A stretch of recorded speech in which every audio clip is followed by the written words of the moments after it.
Hey folks, this is Kalani. It's patch day, probably for the last time until the world goes tits up and the Legion comes crashing down. But we've got a little bit of content to tie us over until the world ends.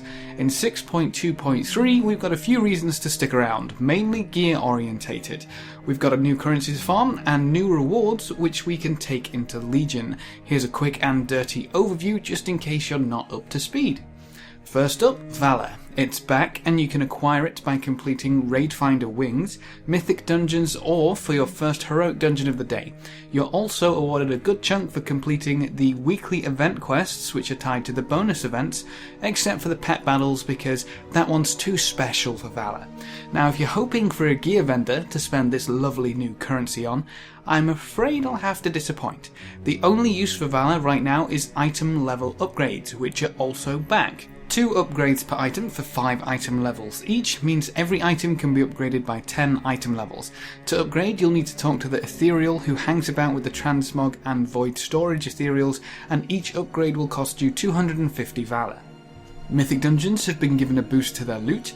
The bonus upgrade to items can proc up to 725 in increments of 5, obviously 725 gear being the very rarest, meaning you can get some of the best gear in the game from Mythic Dungeons now. If Valor and 725 gear isn't quite enough, Mythic Dungeons have also had new heirloom trinkets added to their loot tables.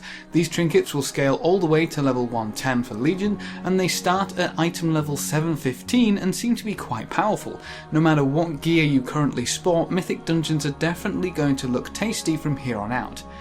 Now you may be thinking, all this extra loot isn't really going to be worth the time, after all we're near the end of the expansion cycle anyways.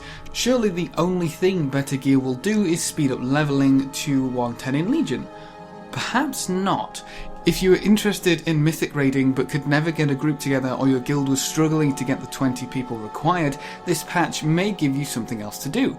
Mythic raiding for Hellfire Citadel is now cross-server, allowing anyone and everyone from the same faction to tackle the most difficult version of each of your favourite bosses, which might just help with the whole 7 to 10 months we'll have to put up with it.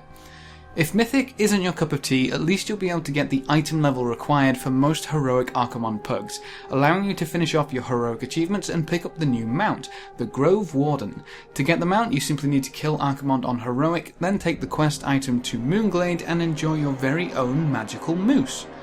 While we're on the topic of mounts, we have another reason to hit up the timewalking events whenever they appear, and spam them endlessly. The Infinite Time Reaver is the long-awaited Infinite Dragonflight mount, which can be yours from any timewalking boss loot table.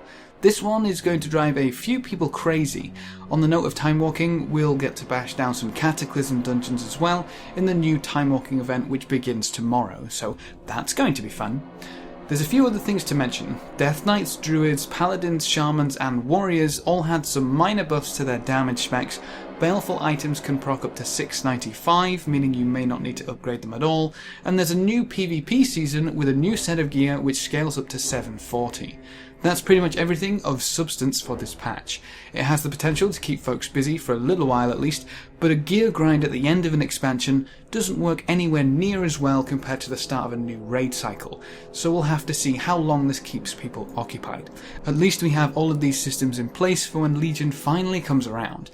If you have any questions, queries or theories, please leave them in the comment section below and we'll have a good old natter down there. Remember to leave a like just below the video before you leave, and if you want to see more, make sure to subscribe. But apart from that, thanks for watching folks, good luck and have fun, and as always, I will see you next time.